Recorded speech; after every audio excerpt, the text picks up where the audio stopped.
Hello guys, welcome back to my YouTube channel, Don Kulit at your service. Nga po pala, magtatanim po tayo ng sili dahil mahal po ngayon ng sili. Ayan po, may na po ako nakahandang lupa para po sa sili. Boto po ng sili, siling labuyo, hot spicy sili. Ayan po, kumuha po ako ng hindi ginagamit na kaldero. Yan, sinaling ko na po siya. Yan pong lupa yan galing po sa ate ko sa Bangyas. Nagagarden po siya. Yan, tinanggal ko po yung mga di kailangan dyan, mga ugat-ugat ng halaman. Yan po yung ating buto ng sili. Pinatuyok po muna yun, nugasan para hindi hakutin po ng langgam, pero mangang pa rin siya. Nalasaan ko pa nga po. Tapos yan, binasa ko po ng tubig. Yan po. Ganyan po pagka kayo magtanim ng sili.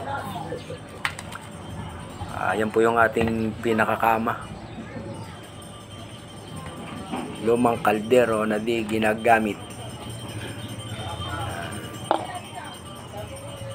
Tapos po ay ilagay na po natin yung buto ng siling labuyo. Yan po.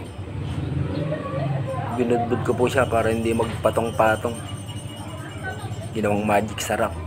Tang tang tang tang. Yan po. Yan. Tinaktak pa po para siguradong ubos. Ayan po. Ayan po yung ating buto ng sili. Yan guys, buto po ng sili yan. Pag minsan mura, pag minsan mahal.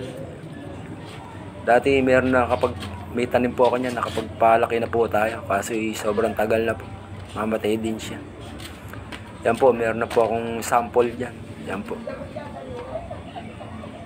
Mga 3 weeks na po yan. Yan po, bagong lipat. Kaya medyo lanta pa po. Yan po. Ayos po ba? Yan, balik po natin sa labas.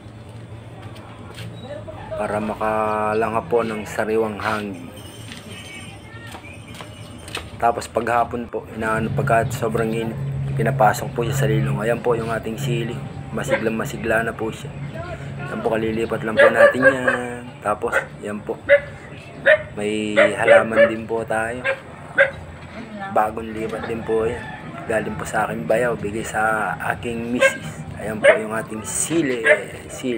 Yan sa Polara. Yan sa siling po yan, labuyo.